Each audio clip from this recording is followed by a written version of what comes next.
एक राजन नाम का व्यक्ति जो 8वीं पढ़ा था। यहाँ पेठे का कारोबारी था, छोटी-मोटी दुकान थी इसकी, बहुत बड़ी नहीं थी। तो पेठा बेचता था। इसके जो पिताजी थे वो भी पेठा बेचते थे। पेठा जो कि मिठाइयों में सस्ती होती है, तो इसलिए इसकी सेल भी अधिक होती है। तो इसने सोचा क्यों नहीं हम अयोध्या चलकर अगर पेठा बेचें तो काफ़ी अच्छा होगा, क्योंकि जब से राम मंदिर बना है तब से यहाँ पे भीड़ ज़्यादा आ रही थी।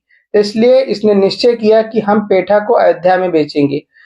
वो अपने घर से निकलकर यहाँ अयोध्या पहुँचता है और किराए पर एक कमरा लेकर के रहना शुरू कर देता है और अयोध्या में घूम-घूम कर पेठा बेचने लगता है। धीरे-धीरे कुछ दिन बीत जाते हैं और इन्हीं बीच में उसकी मुलाकात सुनील गुप्ता से होती है, जो कि एसओजी में इंस्पेक्टर होते हैं। इसके साथ इसकी दोस्ती होती है, धीरे-धीरे उठना-बैठना भी शुरू हो जाता है, हँसी-मज़ाक शुरू हो जाता है और आपस में काफ़ी घुल-मिल गए थे। सुनील गुप्ता एक दिन कहते हैं, "यार तुम यहाँ अकेले कमरे में रहते हो और मैं भी अकेला वहाँ अयोध्या पुलिस लाइन में रहता हूँ, तो ऐसा करते हैं कि तुम क्यों नहीं मेरे साथ ही रहो? मेरे साथ रहोगे तो अच्छा रहेगा, मैं तुम्हारी नौकरी भी लगवा दूँगा पुलिस में।" इतना बात सुन कर के वहाँ मन ही मन बहुत खुश होता है कि मैं 8वीं पढ़ा हूँ, मेरी पुलिस में नौकरी लग जाएगी। उसके मन में बड़े-बड़े बुलबुले उठने लगते हैं। फिर वह एक बार कहता भी है सुनील गुप्ता से कि मैं तो 8वीं पढ़ा हूँ, मेरी नौकरी कैसे लग सकती है? वह कहता है कि आप चिंता मत करो, नौकरी लगवाने का काम मेरा है, सिर्फ तुम्हें 5 लाख रुपए देने होंगे, आपकी नौकरी लग जाएगी, आप चलो मेरे साथ रहो। जब आप मुझे 5 लाख दे दोगे, उसी के अगले महीने आपकी नौकरी लग जाएगी। तब तक मेरे अंडर में मुखबिर का काम करना और जो भी होगा मैं आपको पैसा दूँगा। उसका पैसा मैं आपको अलग से देता रहूँगा और आप यहाँ सब छोड़ दो। वह कहता है ठीक है। राजन जो था सुनील गुप्ता के साथ अयोध्या पुलिस लाइन में रहने के लिए आ जाता है और यहाँ पर रहते-रहते वहाँ धीरे-धीरे इधर-उधर जो भी घटनाएँ होती हैं, सुनील गुप्ता को सूचित किया करता है। 1 महीना बीत जाने के बाद में 18,000 रुपए सुनील गुप्ता राजन को देता है। 18,000 पाकर वह काफ़ी खुश होता है और उसे लगने लगता है कि कुछ ही समय बाद हमारी नौकरी लग जाएगी। सुनील गुप्ता कहते हैं कि 5 लाख का व्यवस्था कर लो, फटाफट तुम्हारी नौकरी लग जाएगी। 4 महीने लगभग बीत गए, उसके साथ रहते-रहते वह चाल ढंग सब समझ गया था कि पुलिस वालों के हथकंडे क्या होते हैं, कैसे उनका रवैया होता है, सारी गतिविधियों से वह परिचित हो चुका था। सुनील गुप्ता जब कमरे पर मौजूद नहीं होते थे तो उनकी वर्दी पहन करके वहाँ मार्केट में भी निकल जाता था, इधर-उधर से पैसे वसूली भी कर लेता था, अपनी रोब झाड़ रहा था। इसी बीच उसको ऐसा लगा कि कहीं कुछ ऐसा किया जाए कि कुछ कमाई और हो जाए। उसको लगने लगा कि कुछ अब हम कर सकते हैं। उसके मन में एक सवाल जो था वह उसका उत्तर ढूँढने के लिए निकल पड़ता है। उसे लगने लगा कि अब हम जल्दी से जल्दी कुछ ज़्यादा पैसे कमा सकते हैं। उसने टारगेट किया कि अपने सरनेम, क्योंकि उसका नाम राजन वर्मा था, तो उसने वर्मा सरनेम की लड़कियों को टारगेट करना शुरू किया जो कि पुलिस में हों, ताकि उनसे दोस्ती की जाए और शादी का झांसा देकर के कुछ रुपए की ठगी की जाए। फिर उसकी मुलाकात एक दिन होती है संगीता से। संगीता जो कि यूपी पुलिस में कांस्टेबल थी, उससे मुलाकात होती है और धीरे-धीरे दोनों में दोस्ती हो जाती है। संगीता को भरोसा दिलाता है कि मैं आपसे शादी करना चाहता हूँ, मैं भी इंस्पेक्टर हूँ और तमाम तरीके के झूठ बोलता है कि मैं आपके साथ ऐसा करूँगा, वैसा करूँगा, मतलब जितना झूठ वह बोल पाता है, वह झूठ बोलता है। इतनी चालाकी से उसको अपने जाल में फँसा लेता है। संगीता जो होती है वह उसके जाल में पूरी तरीके फँस जाती है और वह धीरे-धीरे करके लगभग उसको 7-8 लाख रुपए दे देती है और कुछ ही समय बाद उनकी शादी भी हो जाती है। लेकिन शादी के बाद पता चलता है कि यह तो सिर्फ 8वीं पास है, यह बहुत बड़ा फ्रॉड है। संगीता अपनी बदनामी के डर से ना तो कहीं पुलिस कंप्लेन करती है, ना तो कुछ, धीरे से उससे रिश्ता तोड़ लेती है, उसे फटकार कर भगा देती है। वहाँ पर जब वहाँ से वहाँ भगा दिया जाता है तो उसको लगता है कि अब मेरा अयोध्या में रहना ठीक नहीं है। वहाँ से वह निकल पड़ता है और आता है लखनऊ। लखनऊ में कुछ दिन रहने के बाद में यहाँ से वह बरेली जाता है और बरेली में भी वह वर्मा सरनेम की लड़कियों को टारगेट करता है और उसके बाद में बरेली में पहुंचकर वहाँ अपने आप को एडीजी के ऑफिस में इंस्पेक्टर बताता है कि मैं एडीजीपी के ऑफिस में इंस्पेक्टर हूँ। और वहाँ भी एक मालती नाम की जो लड़की थी, मालती वर्मा, वो भी पुलिस कांस्टेबल थी, यूपी पुलिस कांस्टेबल थी, उसको टारगेट करता है। पहले उसका नंबर हासिल करता है, फिर उससे बात करने की कोशिश करता है। जब उससे बात होने लगती है, तब उसको एक दिन होटल में बुलाता है कि तुमसे कुछ ज़रूरी काम है, मैं एडीजी के ऑफिस से बोल रहा हूँ, मैं इंस्पेक्टर हूँ और एक मुलाकात के लिए आपको आना होगा। धीरे-धीरे तय हो जाता है कि कहाँ मिलना है, होटल का लोकेशन वगैरह सब भेज देते हैं। मालती वहाँ से आती है और लखनऊ के एक होटल में मुलाकात होती है। उसके बाद में धीरे-धीरे दोनों में प्यार हो जाता है। मालती भी उसे चाहने लगती है, लेकिन इसके दिमाग में कुछ और ही चल रहा था।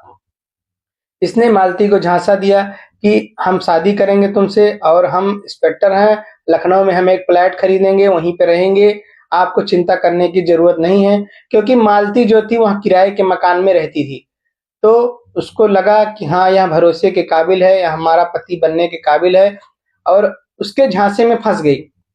मालती से उसने कहा कि हमें 7 लाख रुपए दो, 7 लाख रुपए मैंने दे दिया है और घर की रजिस्ट्री करवा लेते हैं। मालती ने उस पे भरोसा किया, अपना आधार कार्ड, पैन कार्ड और जितने सैलरी स्लिप सारे डॉक्यूमेंट्स उसे दे दिए। कौन से साइन, चेकबुक वगैरह सब दे दिए उसे। वहाँ एक बैंक में जाता है और वहाँ से 28 लाख रुपए का लोन लेता है मालती के नाम पर। मालती के नाम पर लोन लेकर के वहाँ से वहाँ रफू चक्कर हो जाता है और धीरे-धीरे वहाँ फ़ोन भी बंद कर देता है। इधर मालती परेशान, क्योंकि उसका फ़ोन भी स्विच ऑफ आने लगा। जब उसका फ़ोन स्विच ऑफ आ रहा था तो मालती काफ़ी परेशान हो गई कि आखिरकार बात क्या है, उसका फ़ोन स्विच ऑफ क्यों आ रहा है। मालती को एक दिन कुछ पैसों की ज़रूरत पड़ी तो वहाँ बैंक पहुँची, तो बैंक में पता चला कि अभी उसके खाते में 150 प्रति महीने के हिसाब से कुछ ही पैसे हैं, क्योंकि प्रति महीने 150 रुपए ही उसके अकाउंट में जमा हो रहे थे। यहाँ देखकर मालती घबरा जाती है, वहाँ सीधे मैनेजर के केबिन पहुँचती है। मैनेजर उसको कहते हैं कि आपने लोन लिया है, उसी में सारा पैसा आपका कट जा रहा है। अब यहाँ सुनकर वह घबरा जाती है कि मैं तो अभी बैंक किसी दिन आई नहीं हूँ, तो मैंने लोन कहाँ से ले लिया। बैंक जो मैनेजर होता है वह तुरंत फाइल निकालता है और दिखाता है कि आपने लोन लिया है 28 लाख रुपए का लोन।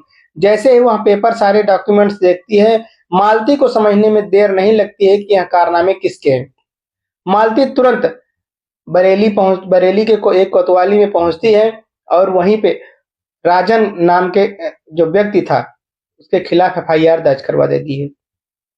एफआईआर दर्ज उधर मालती करवाती है और यह खबर मीडिया में फैल जाती है कि राजन नाम का एक व्यक्ति है, उसने जो है मालती के साथ ठगी की है। मालती इधर जो है पहुंचती है एडीजी ऑफिस लखनऊ में, यहाँ पता लगाने की कोशिश करती है कि कोई व्यक्ति ऐसा है जो राजन नाम का है, सब इंस्पेक्टर है या इंस्पेक्टर है। उसे पता लगता है कि राजन नाम का कोई व्यक्ति नहीं है और कुछ पुलिस वालों से पता चलता है कि राजन जो है वह 8वीं पास है और एक फ्रॉड पुलिस वालों बनकर इधर-उधर घूमता रहता है। उसके बाद में कुछ ही दिनों बाद में उसे गिरफ्तार कर लिया जाता है। जब उसकी गिरफ्तारी होती है तो यह खबर आग की तरह फैल जाती है। बाकी अन्य महिलाओं ने भी हिम्मत जुटाई और राजन के खिलाफ कंप्लेन कर दिया। दिल्ली, बरेली, लखनऊ हर जगह से जितनी भी महिलाएं थी जिनके जिनके साथ फ्रॉड हुआ था, सभी ने कंप्लेन किया और एफआईआर दर्ज किया और उसके खिलाफ मुकदमा दर्ज कर लिया गया। इधर पुलिस उससे पूछताछ कर रही थी कि आखिर तुमने ऐसी योजना क्यों बनाई, तो उसने सारी योजना बताई कि मैं राजन 8वीं पढ़ा हूँ, मेरे पिता का नाम है धीरेन्द्र पाल, मैं उनका इकलौता बेटा हूँ, मेरा घर लखीमपुर है। सारी योजना बताता है कि मैं एक छोटा-मोटा व्यापारी था। उसके बाद में मैं वहाँ जब अयोध्या में पहुँचा तो मेरी मुलाकात सुनील गुप्ता जो इंस्पेक्टर है उनसे हुई। तो जब जब मैं उसके रूम पर रहता था, तब वहाँ से मेरे दिमाग में विचार आया कि ऐसा किया जाए तो कुछ रुपए हो गए। लगभग जब पुलिस ने उसके सारे ब्यौरे लिए तो लगभग 3 करोड़ रुपए की उसने ठगी की थी। उसके नाम 2 फ्लैट भी था, एक गाड़ी थी फोर व्हीलर, एक बुलेट था।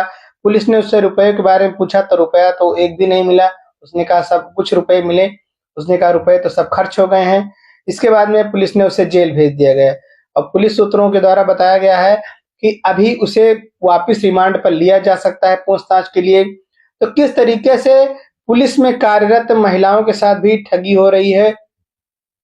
सोचिए एक नॉर्मल इंसान के साथ अगर ठगी हो जाती है तो एक हो जाता है कि चलो इनको इस बारे में जानकारी नहीं है, लेकिन पुलिस वाली महिलाएं जो पुलिस में 24 घंटे कार्यरत हैं, इधर-उधर की सारी गतिविधियों से अवगत हैं, उसके बावजूद भी उनके साथ ऐसा स्कैम हो जा रहा है।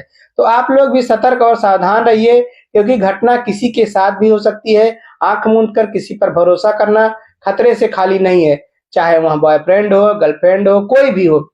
इस तरीके घटना आपके साथ ना हो, इसलिए सतर्क और सावधान रहें। आप लोगों को हमारी यह कहानी कैसी लगी हमें कमेंट में जरूर बताएं। अगर आप चैनल पर नए हैं, चैनल को लाइक करिए, शेयर करिए और सब्सक्राइब कर दीजिए। धन्यवाद।